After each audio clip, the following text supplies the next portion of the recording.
ఇప్పుడు మనం భుజం నొప్పి వస్తే ఎట్లా ఎక్సర్సైజెస్ చేసుకుంటే బాగుంటుందో నేర్చుకుందాం. ఫస్ట్ 2 చేతులు ఇలా పట్టుకొని స్లోగా పైకి తీసుకెళ్ళాలి. ఎంతవరకు వస్తే అంతవరకు పైకి లిఫ్ట్ చేసి మళ్ళీ కిందికి స్లోగా పట్టుకోండి, చెయ్యి పట్టుకోండి, పైకి తీసుకెళ్ళండి, స్ట్రెచ్ చేయండి. 1 కిందికి 2 మళ్ళీ 3 4 చాలు. అలా మనం 10 టైమ్స్ రిపీట్ చేయాల్సి ఉంటుంది. రెండో ఎక్సర్సైజ్ వచ్చేసి 2 చేతులు పైకి స్ట్రైట్గా లిఫ్ట్ చేసి కిందికి 2 వెరీ గుడ్. మళ్ళీ 3 4 5 6 7 8 9 10 ఇలా 10 టైమ్స్ రిపీట్ చేయాల్సి ఉంటుంది. మూడో ఎక్సర్సైజ్ వచ్చేసి ఇలా ష్రగ్గింగ్ పైకి 1 2 3 4 5 6. ఇప్పుడు మీరు చేయండి 1 2 3 4 5 6 7 8 9 10.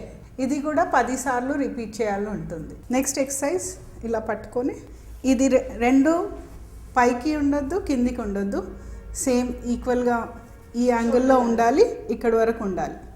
ఓకేనా? ఇప్పుడు వెనక్కి 1 2 3 4 5 6 7 8 9 10. ఇది కూడా 10 టైమ్స్ రిపీట్ చేయాల్సి ఉంటుంది. Next is actually he has to stand and do the finger ladder exercise. చేయి స్ట్రైట్గా పెట్టండి, పైకి తీసుకెళ్తూ ఇక్కడ మళ్ళీ ముందుకు జరగండి, ముందుకు జరుగుతూ స్ట్రెచ్ చేసి మళ్ళీ స్లోగా వెనక్కి రావాలి. ఈ ఎక్సర్సైజ్ ఏ చేయికి నొప్పి ఉంటుందో ఆ చేయితో మొదలు పెట్టాలి. ఆ చేయికి 10 టైమ్స్ రిపీట్ చేసి మళ్ళీ వెనక్కి వచ్చేసేయాలి. ఓకే, రెండో ఎక్సర్సైజ్ వచ్చేసి సైడ్కి పెట్టేసి లోపలికి వెళ్తూ స్ట్రెచ్ చేస్తూ వెరీ గుడ్. మళ్ళీ స్లోగా వెనక్కి రండి, వెరీ గుడ్. కింద పెట్టండి. ఓకే, సో ఇందాక ముందు మనం చేసింది ఈ మూమెంట్లో ఇక్కడ మనకు నొప్పి ఉంటే ఈ ఎక్సర్సైజ్ చేయాలి.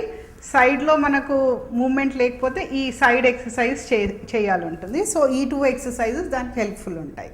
నొప్పి మనకు ఈ చేతిలో ఉంటే మనం ఈ చెయ్యి బయటికి పెట్టేసి ఇలా ఎత్తుగా ఏదైనా కుర్చీ కానీ ఏదైనా ఎత్తు గోడను పట్టుకొని కొంచెం ముందరికి వంగి ఫస్ట్ ముందుకి వెనక్కి ఫ్రీగా మూవ్ చేయాలి. 1 2 3 4 5 6 7 8 9 10. నెక్స్ట్ వచ్చేసి సైడ్కి పైకి లిఫ్ట్ చేయండి, వంగండి కొంచెం, పైకి 1 2 3 4.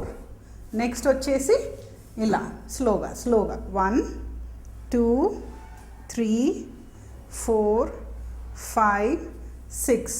మళ్ళీ రివర్స్ 1 2 3 4 5 6. ఇలా 10 టైమ్స్ రిపీట్ చేస్తూ ఉండాలి. సో దీంతో మనకు షోల్డర్ జాయింట్ ఫ్రీగా అయిపోయి నొప్పి లేకుండా ఉంటుంది.